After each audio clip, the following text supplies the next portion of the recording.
नमस्कार, मी आदिमाया शक्ती आदिउपासक सचिनदादा झांबरे, समर्थ सेविकई नाथ संप्रदाय. आता पित्रांची माहिती मी आता ही पूर्णच माहिती सांगणार आहे मी. पण सध्या आता आगामी आहे पितृपिंजरवडा चालू आहे. पितृपंधरवडा त्यात करायचे कोणती कार्य करायची, कोणती नाही करायची हे सांगतो.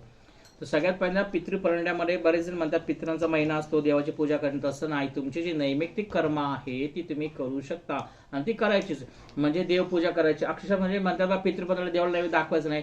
कुलदेवतेला नैवेद्य पहिल्यांदा असतो, लक्षात ठेवा. देवाला पण नैवेद्य गेलाच पाहिजे तुमचा. म्हणून म्हटलं पितृपंधरवड्यामध्ये तुम्ही जे देवकार्य म्हणजे तुमची जी नित्य सेवा असतील, तुमचे जप असतील, तुमच्या ज्या पूजा असतील त्या तुम्ही करू शकता आणि त्या कंटिन्यू करायच्या, त्या थांबवायच्या नाही. आता पितृपंधरवड्यामध्ये बरेच जण म्हणतात की पितरांच्या तिथीप्रमाणे आपण पित्र घालतो. तर फक्त माणसं जेवायला घालतो हे नाही, अन्नदान तर करा. अन्नदान तर फार महत्वाचं दान आहे, अन्नदान सगळं. पण त्यापेक्षा तुम्ही सगळ्यात महत्वाचं म्हणजे ब्राह्मण बोलवा आणि पिंडदान करा, तर्पण करा. कारण की पिंडदान हे फार महत्वाचं असतं. जरी त्या पर्टिक्युलर व्यक्तीचं तुम्ही पित्र घालताय तर ब्राह्मण काय करतात, मग त्यामध्ये पूर्ण यादीच आहे. पित्रांची ती यादीच असते. पितामह, पितामह, प्रपितामह म्हणजे आजी, आजोबा, पणजी, तुमच्या घरात म्हणजे 7 पिढ्यांमध्ये तुमची जे लोक जातात त्यांच्या सगळ्यांच्या ते पिंड तिथं दिले जातात आणि त्यामुळे तो पितृदोष तुमचा कमी होतो. कारण की ते पिंडदान केल्यामुळे त्या तुमच्या पित्रांना मोक्ष प्राप्ती होती. त्यामुळे फक्त ब्राह्मण नका बोलू, तर तुम्ही फक्त म्हणजे जेवण करू, तुम्ही ब्राह्मण बोलवा आणि ब्राह्मण बोलून पिंडदान करा घरामध्ये. पिंडदान हे फार महत्वाचं. आजकालचे लोक दक्षिणा घेतात की ते ब्राह्मण खूप, असं म्हणू नका. कारण की शेवटी लक्षात ठेवा, जेव्हा पित्रांची बाधा असते तेव्हा तुम्ही केलेली चांगली कर्म, तुम्ही केलेली पुण्य तुमच्यापर्यंत त्याचं फळ प्राप्त होत नाही. एक वेळ तुम्हाला जर देवांचा स्कोप असेल तर पित्र तुम्हाला तारून नेतात, पण जर पितृदोष असेल तर देव सुद्धा तारून नेत नाही. तो खूप मोठा पितृदोष लागतो, त्यामुळे तुमची कामं होत नाही. त्यामुळे तुम्ही आम्ही एवढं देवाचं करतो, आम्हाला का नाही फळ प्राप्त होत? तर तुमच्या पित्रांचं काय बाधा आहे का ते बघा. तर पित्रांची बाधा कशी ओळखावी? पित्रांची बाधा, घरात समजा तुमच्या घरामध्ये संतती नसेल, खूप वर्षाला संतती होत नाहीये, संततीला प्रॉब्लेम येतात, अडचण येतात, तुमच्या मुलांच्या प्रगती होत नाहीये, मुलांचे शिक्षण अडथळे येतात, नोकरीमध्ये अडथळे येतात, किंवा तुमच्या घरामध्ये अचानक भांडणं होतात, इतकी भांडणं विकोपाला पेटतात की एकमेकांना अक्षर मारण्यापर्यंत उठतात. अशा घरामध्ये काही घरामध्ये सुखच नसतं. असे खूप घरामध्ये परिस्थिती फार विकोपाला जाते. अशा अवस्थेमध्ये समजायचं हे पितृबाधाचं लक्षण आहे. समजा अचानक कोणतरी निघून गेले, त्याचं काही कुठले श्राद्ध झाले नाही, किंवा आजी आजोबांचं काय हे कुठले पितृकर्म झाले नाहीये. पितृदोष कसा लागू होतो? तुम्ही 1 वर्ष, आता ह्या वर्षी तुम्ही पित्रांचं पितृकर्म केलं नाही, दुसऱ्या वर्षी केलं नाही, तिसऱ्या वर्षी नाही केलं, 3 वर्ष सलग तुम्ही पितृकर्म नाही केले तर तुम्हाला पितृदोष लागू होतो, लक्षात ठेवा. म्हणून पित्रांची सेवा करा. पित्रांचे आशीर्वाद फार महत्वाचे असतात, लक्षात ठेवा. आता पित्रांमध्ये सगळ्यात महत्वाचं म्हणजे येतं, आता मी एकदा आम्ही त्र्यंबकला गेलो होतो. त्र्यंबकला आम्ही असं कुशावरती ते स्नानासाठी थांबलो होतो. तर तिथं बरेच वैदिक ब्राह्मण तिथले होते. आम्ही एक चर्चा म्हणून आम्ही त्यांची चर्चा केली. आमचे सवंगडी होते, खूप गुरुबंधू होते. त्यांना मी विचारलं की बाबा पितृदोष लागू नये म्हणून तुमच्या मते काय उपाययोजना किंवा काय म्हणजे काळजी घ्यावी, असं आम्ही त्यांना विचारलं. तर ते तिथले जे वृंद होते ब्राह्मण, ते म्हटले की जसे आम्ही विधी करतो तसे विधी जर तुम्ही लोकांनी केले, म्हणजे माणूस गेल्यानंतर वर्षभरापर्यंत जे विधी आम्ही करतो ते तुम्ही करा, तर ते फार बरं होईल, त्यांचे दोष फार कमी होतील. आता आम्ही मग, कारण की मग मी त्याचा अभ्यास केला, बराच शास्त्र असे सांगते, आपला धर्मसंधी ग्रंथाचा अभ्यास केला, गरुड पुराणाचा अभ्यास केला. तर त्यात बऱ्याच ठिकाणी असं आहे की माणूस गेल्यापासून जे श्राद्ध आहेत फार वर्षभरापर्यंत श्राद्ध आहेत, पण आपण मराठी माणूस कशाला करायचंय? आमच्या यांनी सांगितलंय हे असं करू नका, लक्षात ठेवा. 10व्याला पण ब्राह्मण बोलवताना चांगला ब्राह्मण बोलवा. खेडेगावामध्ये माझी कळकळी विनंती, हा व्हिडिओ खेडेगावात जर जास्त खेडेगावच्या लोकांपर्यंत पोहोचवा. ज्यांच्याकडे 10व्याला ब्राह्मण बोलवत नाही किंवा व्यवस्थित पर्टिक्युलर ब्राह्मण, अशा ठिकाणी हा व्हिडिओ पाठवा की व्यवस्थित ब्राह्मण असेल, ज्याला ज्ञान असेल, त्याने 10व्याच्या वेळीला सुद्धा व्यवस्थित चांगला ब्राह्मण बोलवा. इव्हन जो नंतर येतो तो 13व्याच्या विधीला पण मी फार, आता खेडेगावात कशाला, शहरामध्ये मी राहतो आकुर्डीमध्ये आमच्या इथं पांढरकर गाववाले आहेत. तर त्यांचे तर मी विचारलंच, एक ते आमच्या जवळ ओळखीचे होते, त्यांच्या 13व्याला विधी गेलं होतं. म्हटलं का होते ब्राह्मण बोलत नाही, तुम्ही फक्त 13 जण ज्याला घातले? म्हटले हो, आमच्या ब्राह्मण बोलत नाही. तर हे पूर्ण चुकीचं आहे, लक्षात ठेवा. ब्राह्मण 13व्याला बोलवा. 13व्याचे विधी फार वेगळे आहेत. 13व्याच्या विधीमध्ये ते मासिक श्राद्ध घालतात, जी मरण शांती असते, निधन शांती करतात. त्यामुळे तुम्ही ब्राह्मणाला बोलवा, ब्राह्मणाला तुम्ही बोलवा, कारण की ब्राह्मण ते पिंड पाडतो. तो मासिक श्राद्ध म्हणजे 13व्याला 12 महिन्यांचे, समजा तुम्हाला दर महिन्याला मासिक श्राद्ध घायला म्हणजे जे माणूस जेवायला घालतो आपण ते नाही जमलं तर ते मासिक श्राद्ध नावाचा एक विधी असतो 13व्याला, तर तो ब्राह्मण पूर्ण दर महिन्याचे जे जेवणाचे ताटं आहेत म्हणजे श्राद्ध आहे ते त्या दिवशी घालतात. त्यामुळे माझं कृपया सगळ्यांना विनंती की 13व्याला ब्राह्मण बोलवा आणि ह्या सगळा विधी करून घ्या.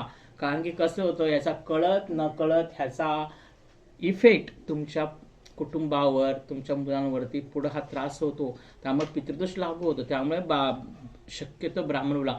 अजून एक मला बोलायचं होतं की आता आपल्या मराठी समाजामध्ये बरीच असे की डायरेक्ट जेव्हा माणसाला स्मशानभूमीत नेले जातं, जे आपण जे श्वेत असतं, जे आपण हे म्हणतो की मेलेल्या व्यक्तीचं शव आहे ते जेव्हा तिरडीवर आपण तिथं नेतो तर तिथं भडागणी जातात. ॲक्च्युली 2 प्रकार आहे, भडागणी आणि मंत्राग्नी.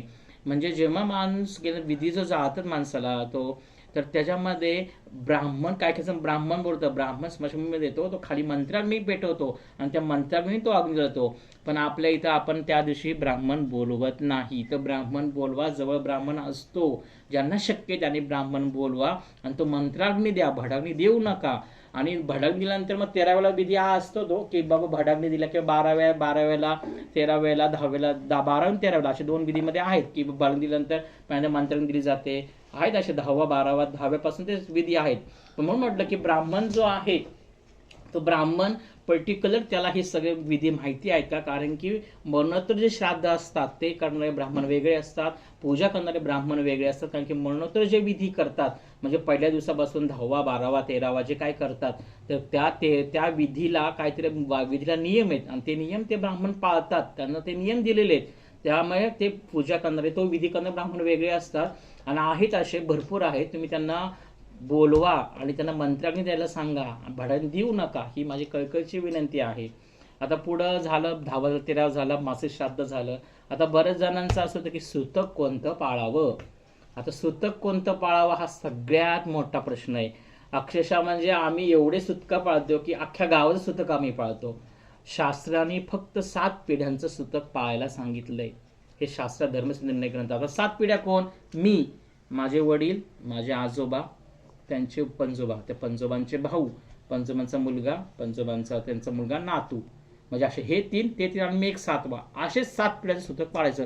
म्हणजे जे आपण म्हणतो एक वाडा किंवा एक उंबरा असं म्हणतो, अशी पद्धत आहे गावाला म्हणजे एक वाडा, त्या वाड्यापुरती सुतक पाळा, बाकींचं सुतक तुम्हाला लागू नसतं. पण अक्षरशः म्हणजे आमच्यामध्ये एवढी विचित्र पडली की बा अख्ख्या गावाचं सुतक पाळायचं. अक्षर काय काय ठिकाणी तर 2-2 महिने सुतक कंटिन्यू, मोठं गाव असेल तर 2-2 महिने सुतक चालतात. 2-2 महिने त्या देवाला दिवा नसतो, 2-2 महिने त्या देवांना आंघोळ नसते, देवाचे काही कुठली कर्म करता येत नाही. त्यामुळे शक्यतो सुतक हे 7 पिढ्या पाळा, हे शास्त्र सांगतं. हे बदल घडवायत. हा व्हिडिओ माझा जास्तीत जास्त लोकांपर्यंत पोहोचवा, हा व्हिडिओ खेडेगावामध्ये पोहोचवा. जे समजा सिटीमध्ये असेल त्यांनी खेडेगावामध्ये हा माझी व्हिडिओ सगळे पोहोचवा, त्यांना गरज आहे. जास्तीत जास्त लोकांपर्यंत व्हिडिओ पाठवा, माझं चॅनल सबस्क्राईब करा की ह्या ज्ञानाची गरज आहे की बाबा बदल घडायला हवंय. हा बदल घडवा, पिढ्यानपिढ्या तेच चालत आलेलं आपलं. सुतक म्हणून सुतक फक्त 7 पिढ्या, मोठं गाव सुद्धा फक्त वाड्यापुरती सुतक पाळा, वाड्याच्या बाहेरचं सुतक पाळू नका. ते खूप लांबचे असं 7 पिढ्याच्या बाहेरचे असतात, आपण त्यांचं सुतक पाळतो.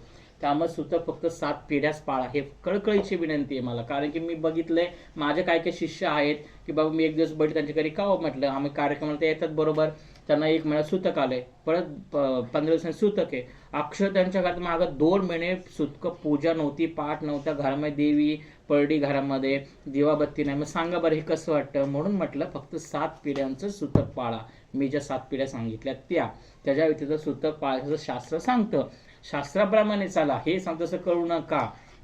आता अजून एक मला या पितरांच्या ह्याच्यामध्ये हे फार महत्त्वाचं सांगायचं होतं की हे सुतक पाळताना किंवा आपण जे विधी करतो, समजा काय करतो आपण, आज माणूस गेला ना, आता नवरात्र आले, 5 दिवसा नवरात्र आले, तर 5व्या दिवशीच 10वा घ्यायचा. समजा गणपती आले, 5व्या दिवशीच 10वा घ्यायचा.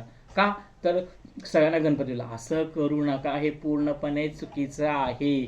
जे 10वा आहे तो 10व्या दिवशी तिथीलाच करायचा असतो. जो 13वा आहे तो 13व्या तिथीलाच करावायचा असतो, 13व्या दिवशीच करावा लागतो. लक्षात ठेवा. 10वा 5व्या दिवशी, दुसऱ्या दिवशी, त्यामुळे जे 10वा आहे तो 10व्या दिवशीच करा. कारण की कसं होतं, आपण जातो गाव, मी आधीच सांगितले सूतक फक्त वाड्यापुरती असतं, बाकीचा काही संबंध नाही. लोक काय म्हणतात, गावामध्ये एवढ्या विचित्र संकल्पना आपल्या शहरामध्ये पण आणि खेडेगावात पण हे बदल करायला हवेत. कारण की करायला जातो एक, त्याचे परिणाम दुसऱ्यांना भोगावे लागतात. त्यामुळे बदला, सुधरा, जरा हे चेंज करा, हे बदल झाले पाहिजेत. कारण शास्त्र असं सांगते, हा तुम्ही बाबा काही करा, जो विधी 10 10व्या दिवशी काही येऊन दे, घट येऊन दे किंवा गणपती कुठलाच सण येऊन दे, 10व्या दिवशी 10वा, 13व्या दिवशी 13, अजिबात आधी. कारण की तुम्ही करून जाता बाबा सगळ्यांचा विचार, गावाचा विचार करता, हे विचार करता, याची सुद्धा गावाला नसतं, फक्त त्या वाड्यापुरते 7 पिढ्यांमध्ये सुतक असतं. पण तुम्ही ते विधी अर्धवट होतात, ते 5व्या दिवशी धावतात, ते पूर्ण विधी होत नाही, त्याचा परिणाम त्या घराण्याला भोगावा लागतो आणि त्याचे पितृदोष त्या घराला लागू होतो. ते पुढे कुठेतरी मग पुन्हा तरी संतती होत नाही, कोणते पदार्थ पितृ असं होतं. त्यामुळे जे विधी आहेत ते विधी प्रॉपर त्या त्या तिथीलाच करा, शॉर्टकट मारू नका. तुम्ही जर शॉर्टकट मारला तर तुमचं शॉर्टकट होईल. त्यामुळे हे विधीचे शास्त्राने सांगितले त्याप्रमाणेच करा, ही कळकळीची विनंती. भरपूर पित्रांबद्दल खूप, अजून जर कोणाला काही शंका असतील तर मला कमेंटमध्ये करा किंवा मला फोन करा, मी अजून त्याबद्दल व्हिडिओ बनवेल. धन्यवाद.